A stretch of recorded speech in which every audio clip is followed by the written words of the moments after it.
Yo, what's up? This is Dev Brew. Hi, welcome to Dev Brew. This is Games Over More Coffee, this channel. If it's not Games Over Coffee, what that logo is about. Games Over Coffee is a different channel. So this is Games Over More Coffee. Welcome to Dev Brew. This is where indie developers submit their games to me and I do my best to give feedback on their game design. So pretty cool. We're here chatting today. You like my light behind me? I got a new light. Not new light, but it's an old light. New setup, we'll say. Thank you, Cinnamon. We're hyped today, super hyped.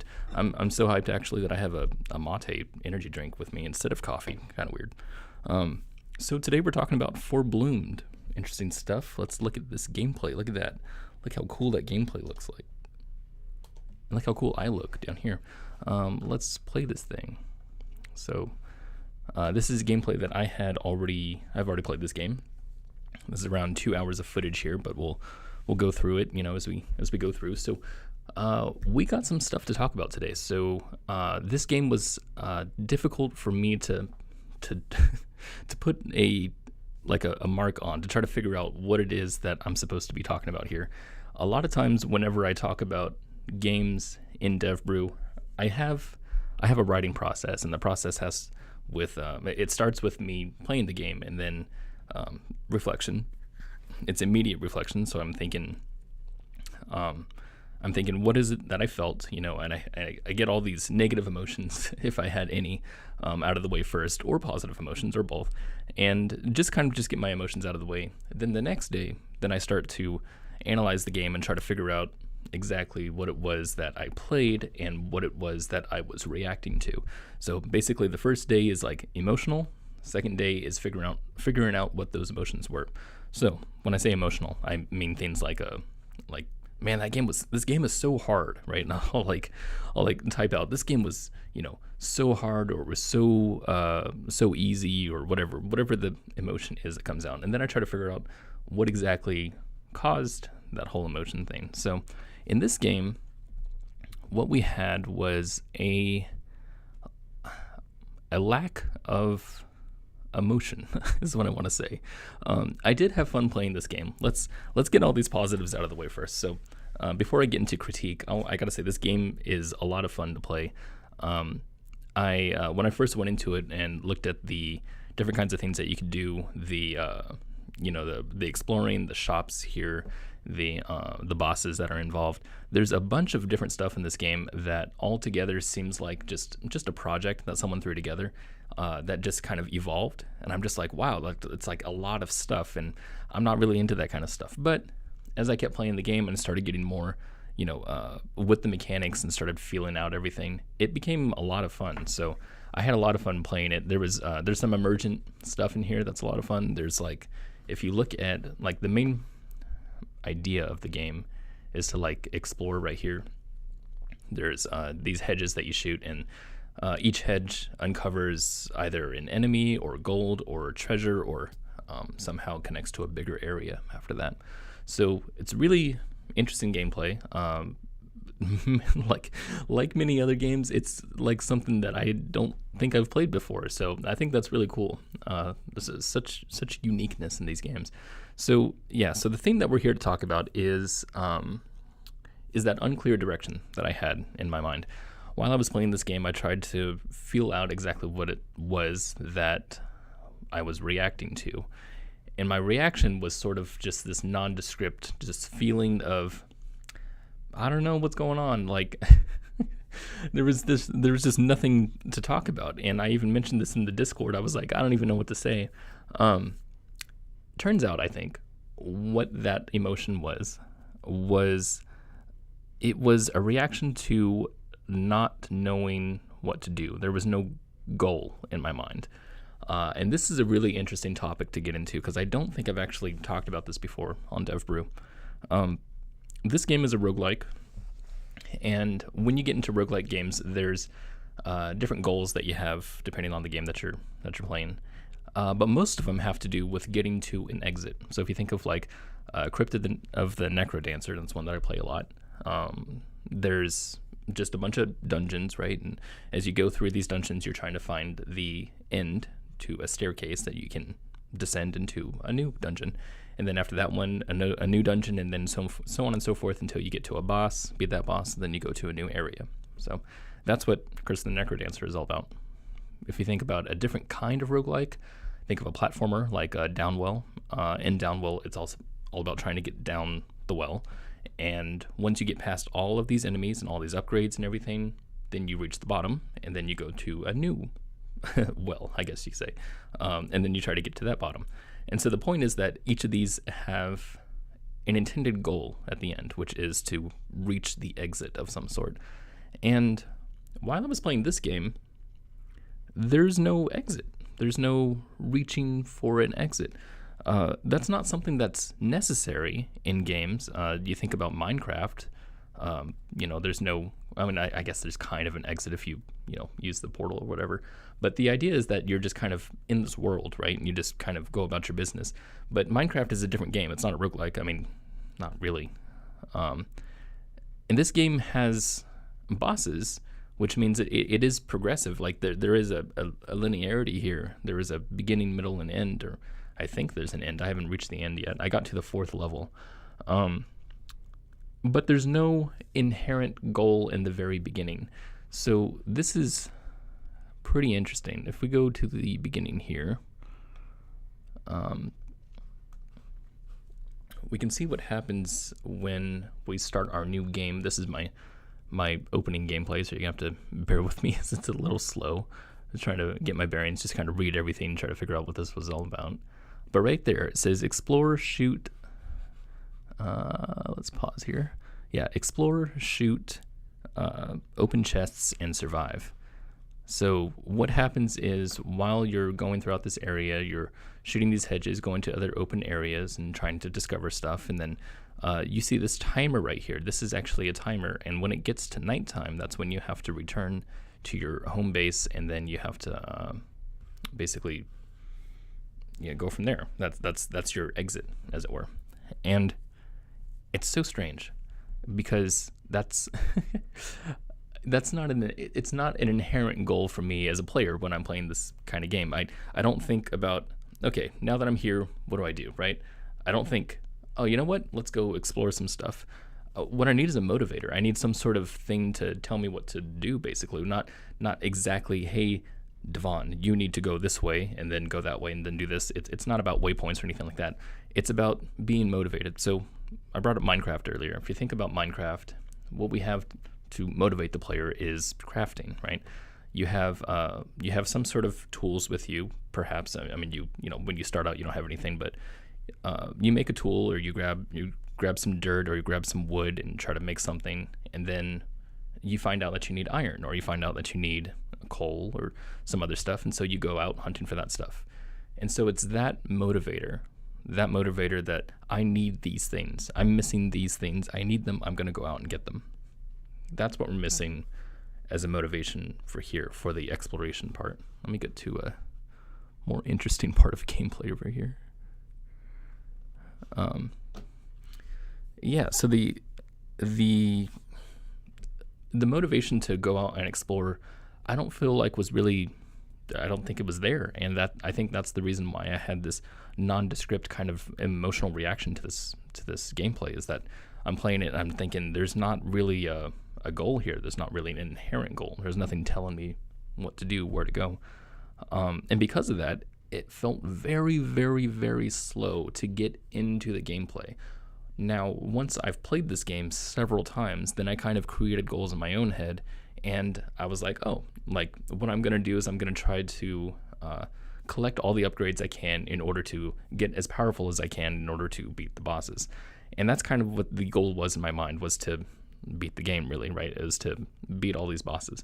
And so really what I was doing in each of these times that I was playing the game, I was trying to get as much gold as possible so that I could buy as many upgrades as I could, so that I would be powerful enough to beat the bosses. And it wasn't really inherently motivating for me to do that. That was just something that I created on my own after a while. And it's super weird to me because it's not generally something that you see in video games to have non-motivators. And the reason why is because most games have some sort of main idea that you are going toward. And in this one, I feel like the main idea was to gather loot, and that's basically what it was.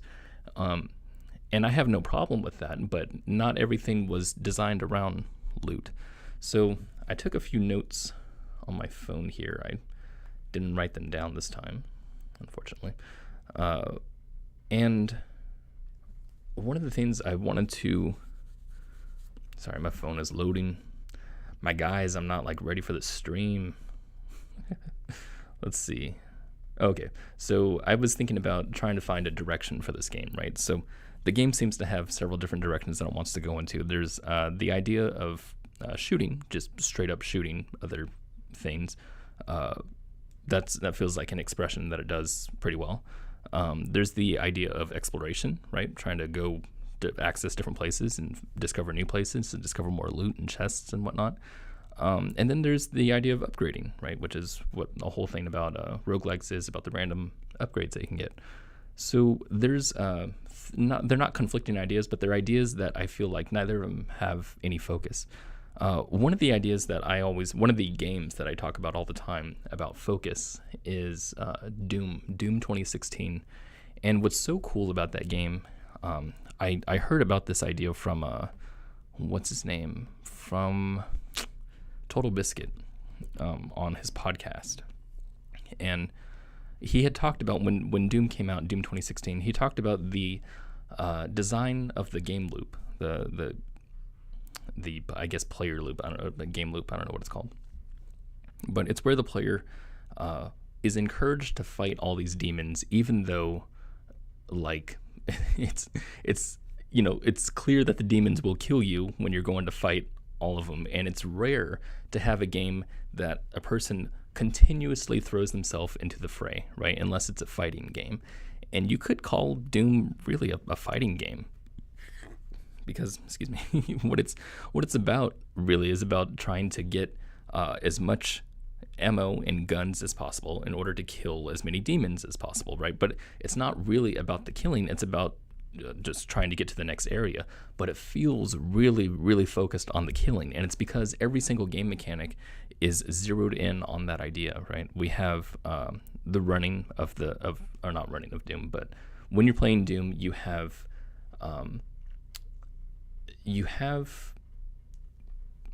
ammo and health that comes from enemies after you kill them, and that's really interesting, right? They always make health drops and ammo drops, and what happens to that is if you get hurt from one of these enemies, then you want to get more ammo or you want to get more health. That means you have to go kill some more, right? And it keeps feeding into that feedback loop. You keep going, okay, well, I'm low on health. Oh, gotta go kill more enemies. I got more low health and need to kill more enemies. And it just keeps going into that. When a game loop is focused like that, then it feels very inherently motivating. Like there's always something to work toward. Enter the Gungeon is another one. I just purchased this game, Enter the Gungeon, to try to analyze it for this game specifically. And it's a game that I've been wanting to try for a long time, but I finally did try it. And in Enter the Gungeon, there's a lot of stuff that is focused on, again, the shooting. I haven't played a ton of the game, but a lot of the shooting and a lot of the technicalities of, expressing yourself as a gun wielder, having skills in order to take out all the enemies in the room. It's a big thing for it, and it's focused on that. And you have every mechanic. You have flipping tables. You have using items. You have picking up guns, changing guns, reloading, doing flips. All these things are all about expressing the skill that you have in order to kill the enemy. So a lot of that focus is what I feel like is missing in this game, in Forebloomed. Forebloomed, like I said, has different ideas, but I don't think any of their ideas are completely focused. Now, the game is fun. There's nothing wrong with the game at all. This is game design critique. That's what we're doing, is we're looking at it with a critical eye, trying to figure out what we can improve. And when Cloudy, the person who made this game, submitted this game to me, he said that he wanted, or I'm guessing it's Cloudy said that they wanted an addicting game loop, basically, a fun and addicting game loop, which is what most game developers want in their game. But a fun and anything can be fun and addicting, right? It's about trying to figure out what it is that works in your game, and then doubling down on that and try to figure out how to make it better and how to make that the best it can be. So when we look at this game, what is it exactly that we're doubling down on? What's the thing that pulls people in, and why do they play this game? Why do you play this game? Why does the developer, Cloudy, why do you play this game? Is it for the exploration? Is it for the upgrades? Is it for the collecting loot? Is it for the randomization? What about your game works? What about the game loop that you're playing really connects with you on an emotional level? And once you figure that out, or with other players too, not just you, but play test the game around, see what players attach themselves to specifically, try to get specifics, and then try to figure out how to double down on that. So, for example, if it was the shooting, say for some reason the shooting is the thing that really connects with everybody, right? what you would want to do is up the amount of juice for one, right? Make the feedback crazy good on the shooting, but also make like every single collectible that you have in the game somehow connect back to the shooting. If you wanted to focus on the shooting, right now all we have is upgrades, but like we have other mechanics like exploration, or like teleportation, stuff like that. Like none of those things are connected to shooting. Obviously, we're not trying to do that, but I'm saying if you were. And then maybe maybe someone else wants to connect with exploration. Maybe that's the thing that you're trying to do. So for exploration, in order to make that more focused, I would remove stuff that doesn't matter in that regard. So in this case, I think it would be the timer, right? You have a day to night timer in this game, and I don't think it's necessary for exploration. I think it actually dampens exploration. It makes you feel like you have to get all of this, you have to hunt as quickly as possible in order to get back to base as soon as possible. And it's not really exploring, but rather just doing, it's like mining basically. And maybe it's upgrading. Maybe it's upgrading that you want to focus on. And if it is, then again, like the other things, I would try to round out the mechanics in order to come back to upgrading. Maybe that means it means that you would need a threat, an ongoing threat that the player feels in order to feel like they're diminished somehow and they want to be able to upgrade. So for example, in Vampire Survivors, it's almost a game completely about upgrading, but it's because they take away from shooting, right? But the player knows that there's an oncoming threat and they're weak, right? Depending on what character you start with, maybe if you're starting with the vampire that has the whip, you go and you start whipping enemies and everything, but you're not actually doing the whipping, it's just happening. And so you're wishing that you could do this more and more because there's so many enemies, right? And so you start getting more upgrades and you're like, oh, heck yeah, let's throw an axe or let's do that. And you keep trying to look for more and more ways to kill more and more enemies, and therefore your focus is much more on upgrading. So yeah, I try to figure out more about what it is that we're trying to focus on in this game and try to, again, double down on that idea. And then everything else will flow into it, right? If it's about exploration, more of your mechanics will flow into that. Or if it's about shooting, more of your mechanics will flow into that. It's something that it's interesting though, because like the game is, I want to say this, like the game isn't bad, like whatsoever. This game is a lot of fun, but it really could use from honing, from trying to figure out what it is that we want the player to experience, right? If it's just, even if it's just like straight addiction that you want the player to have, maybe it's nothing specific. Maybe it is that you just literally want the player to be addicted to their gameplay. You still need to focus on one aspect that they become addicted to, and then focus on that, and, get all the mechanics in line to focus on that. Okay, so that was a lot of talking about the main point, basically. But what I want to do now is I want to go over some of the design aspects, and if you guys have any ideas about what you want to talk about design-wise, you can throw them up in chat, and we'll talk about them. So I'm going to go play by play here for a little bit. If I go to the very beginning.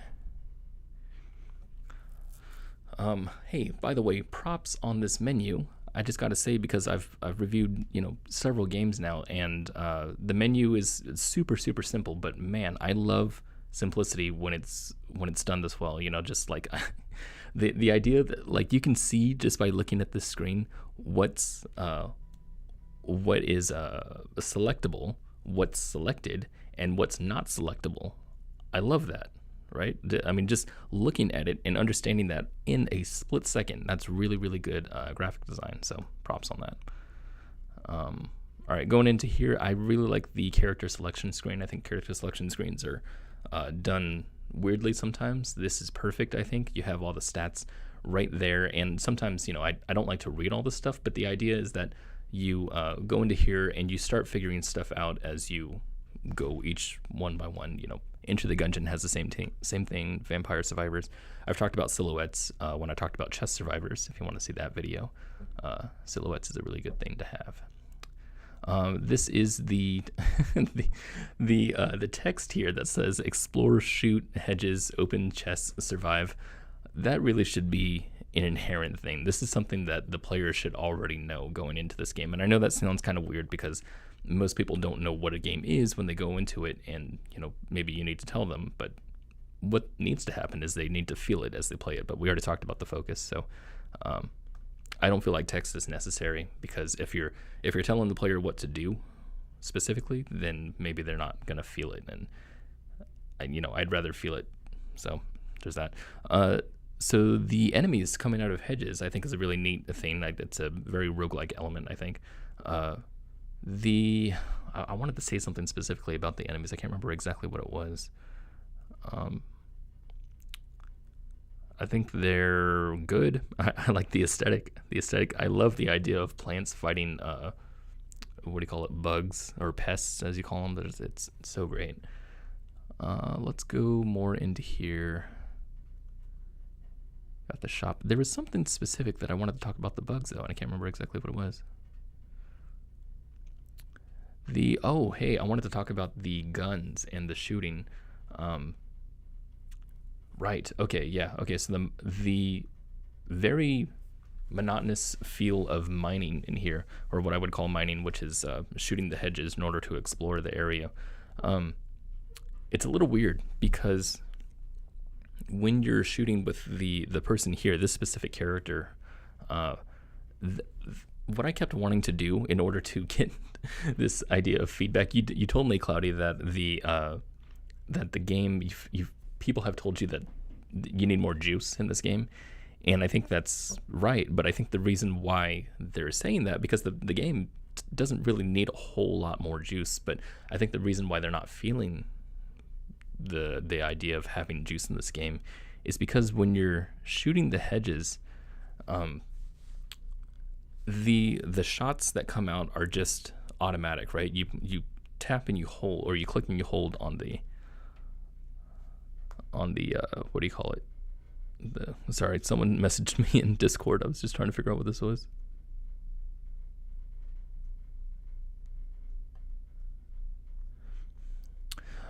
Okay, so anyway, so as you're going through each of the what do you call it here, the hedges, your gun is shooting just a single thing at a time, right? Just boop, boop, boop. And I talked about this in a game called Masochits, Ancient Information. That's also on this channel.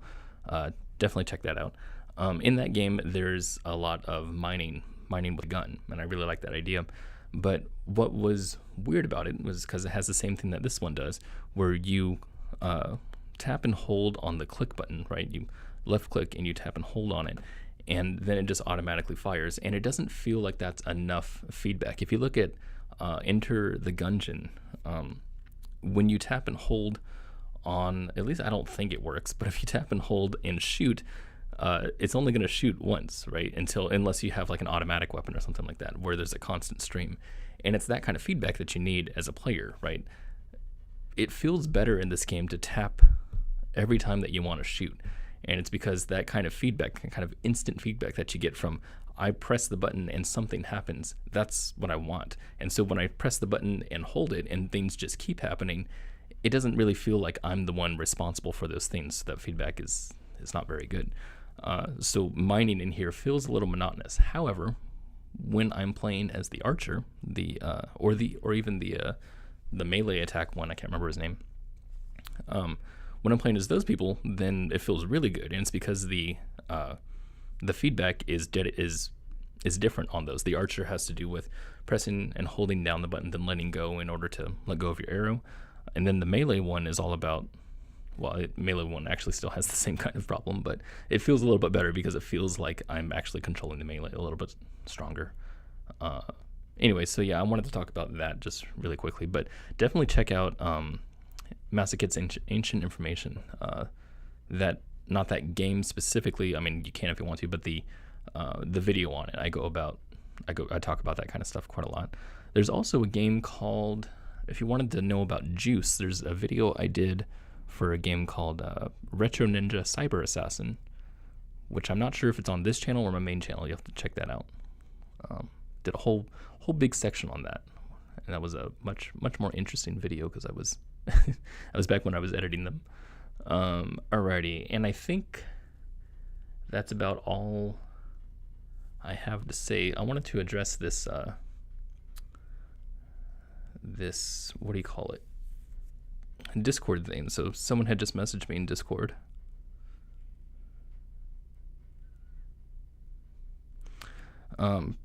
This person, I'm just gonna talk about this. So I'm in the server of this game, Forebloomed, the Discord server, and this person said, I don't want to disrupt you, but from what I'm seeing, your gameplay, each character has an active item, which is a big part of making the characters unique. And personally, I feel like missing this would make the review less credible.